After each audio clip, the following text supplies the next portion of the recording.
Hey everybody, with the Tri-State Sports Guys. I'm Mo. This is Mike. Tony D is en route, I believe. Yeah, I gotta imagine he's en route, no? I think so, but JT's here for now. You know, he's doing a great job as always. Mike T behind the ones and twos.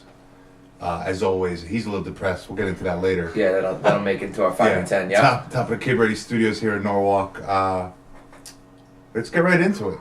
Let's talk some Giants. I mean, I think we gotta get into a little Giants talk now.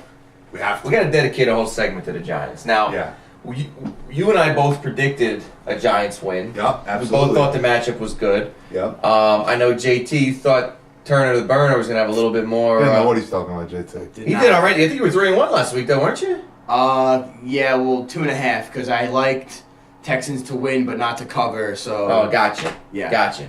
But so, you know, we like the matchup. Now, what did you think of the game? I mean, it was clearly a dominating performance by the Giants, but the Giants' offense in the first half was absolutely brutal. Well, Brutal. They were, but I think that was a credit to John Abraham was playing, you know, like Single-handedly. like he typically does. Like all of a sudden he decided, oh, I want to pay attention Yeah, right. to this game. Jet fans are familiar with Yeah, that, right? exactly. And then they made adjustments. They started running right at him. You saw Brandon Jacobs all of a sudden like he was back in 2007. Late in that second quarter, started making some moves, right? And once Eli gets some room, you know, I credit them because they make adjustments. Victor Cruz is covered. They don't just keep trying to throw it to him. They find other ways. Right. They find other weapons, and that's why they're a good team. And their pass rush is just insane, man. I mean, Justin Tuck is all of a sudden he's like 5 years younger.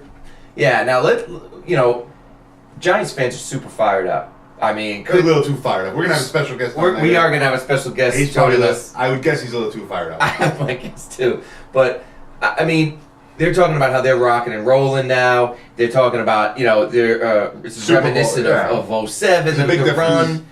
Huge difference. I mean, look at this. This run. It's basically gone over 3 teams, right? So their defense has played very well the last 3 games. One of them was against the Jets, Yeah. possibly one of the most inept offenses in all of football, with an offensive line that was playing very poorly this year. Uh-huh.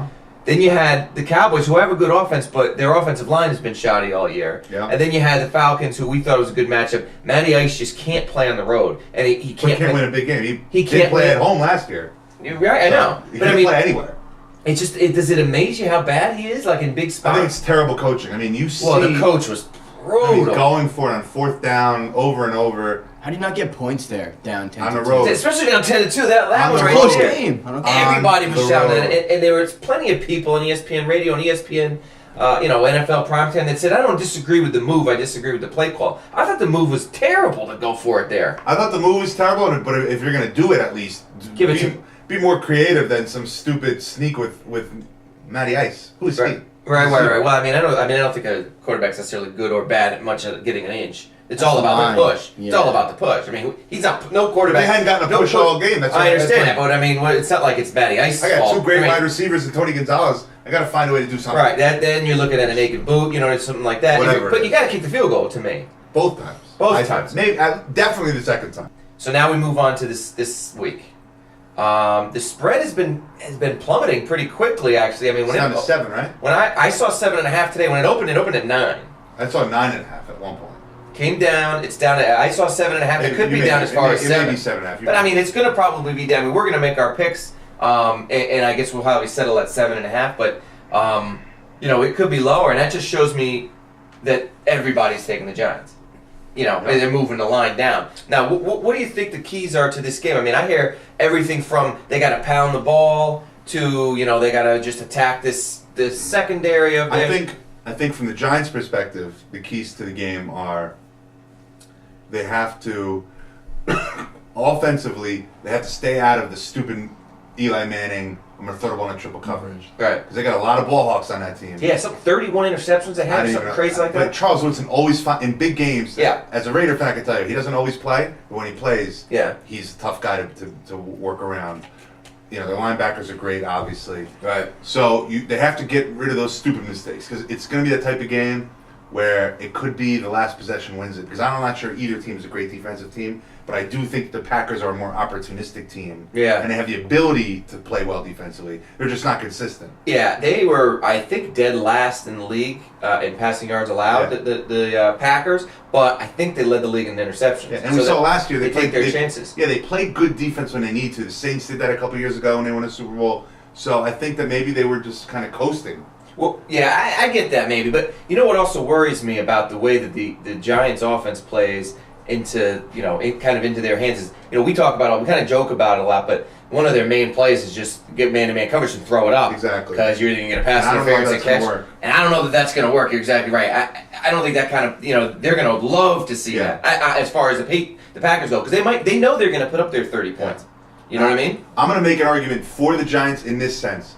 What the Giants can do by rushing the passer, you would, and what usually you hear, the way to defend that is you run right at the pass rush. Which is what the Giants started doing. The Packers don't have a good running game. So in theory, you could say, well, those D linemen, that front four, they could just pin their ears back and just get after Rodgers and not really worry about, James Starks coming right back at him. I was thinking in a pinch, though, they can move the ball enough to keep you honest on defense. I mean, it's not like they're going to just. The thing they do is I don't think they run the ball well, but they continue to run it. Mm-hmm. Like they just decide, we have to at least keep people respectable. But I don't know. I mean, Aaron Rodgers, he gets the ball, gets rid of it so quick. You're right. I mean, I think there's a couple keys to the game. They got to get after Aaron Rodgers, but you saw it when they played.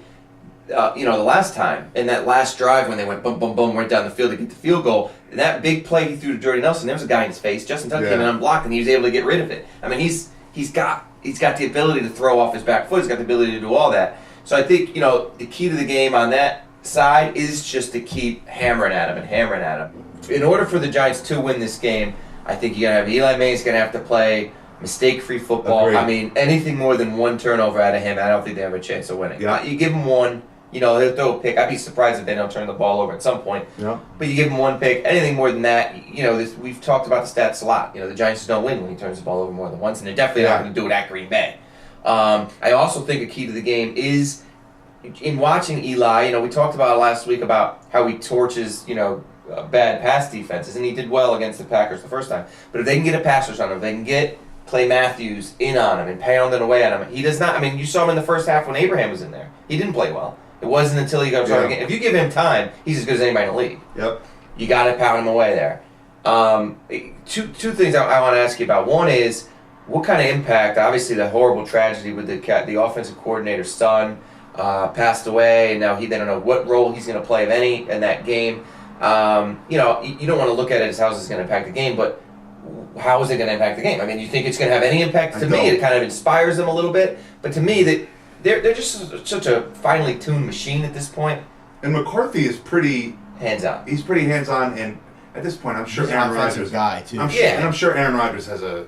I'm sure he's making a lot of play calls at the line anyway. Exactly. But if anything, how quarterbacks develop these relationships with their offensive coordinators. I mean, you got to think that Aaron Rodgers is taking this hard. So I think that if anything, and I've heard the opposite. I've heard people say it's going to impact them on a negative basis. Well, they said that because the Steelers lost and their guy was down. But I think if anything, this kind of is going to be. I agree with you.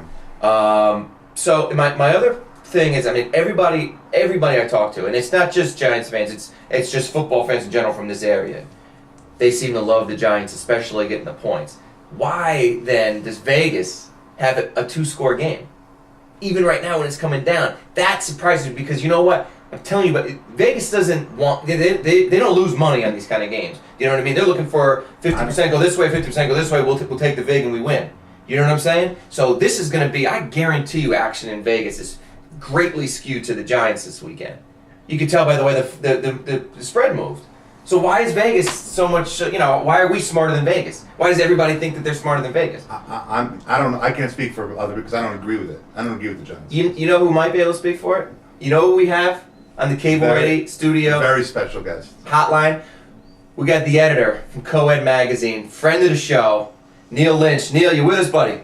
I'm here. What's up? The thing about Neil is now there are 4 guys that all went to Johns Hopkins. Yeah. And their parents spent a lot of money to send us there.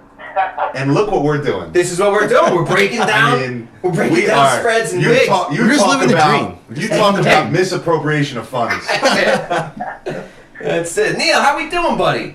We're doing all right. We're hanging in there, and I'm trying to get over all this 07, 08 talk that a lot of the media has going on right now. It's a major jinx. I'm a superstitious guy. It's really it's ruining my karma, my aura right now, because you can't have all this talk comparing this to one of our best seasons of all time. It's just going to jinx us. So how do you think this game plays out, Neil? I mean, obviously you're a Giant fan, so you're biased, but in your heart of hearts, do you like? You can't like this matchup. I never do, because the Giants are so inconsistent. But the things that stick out to me are time of possession. A lot of people have said that they need to get a rush on, and what happened in the first game was they would drop 8 in the coverage and only rush 3 guys, and that's only going to work for so long, because Rodgers is going to find a guy. Because the Giants secondary cannot cover for that long. But in all honesty, it comes down to how they start the game. They started the game kind of sluggish against the Falcons, and it looked ugly for a little bit. But the defense held in there and kept them in the game. I think if both units can hold each other up for that first quarter or so, you're going to look at a close game down the stretch. Yeah, I like that point there. I mean, I think they have to be within a score at the half to have any chance in this game. And even at that point, I mean, you want to go in there tied at least, because I think as good as Eli Manning has been, and it's been a record-breaking year for him in the fourth quarter, at home, if the game's tied, you got to go with Aaron Rodgers, don't you? I mean, so you got to have the Giants. I mean, you want them to come out not just hanging with them, you want them coming out firing and taking the lead early, don't you think? Yeah, and I think you do that by stuffing their run. I mean, they don't have a very potent attack rush to begin with, but putting them in long passing situations, and this is what's going to separate you from the first game as well, is that you have pretty much almost an entirely healthy defense back, and that's the thing that propels the Giants' defense, is having all those guys together working as a team and working as a unit. When you have Tuck and you have OC and you have JVP in the game at the same time, it's deadly.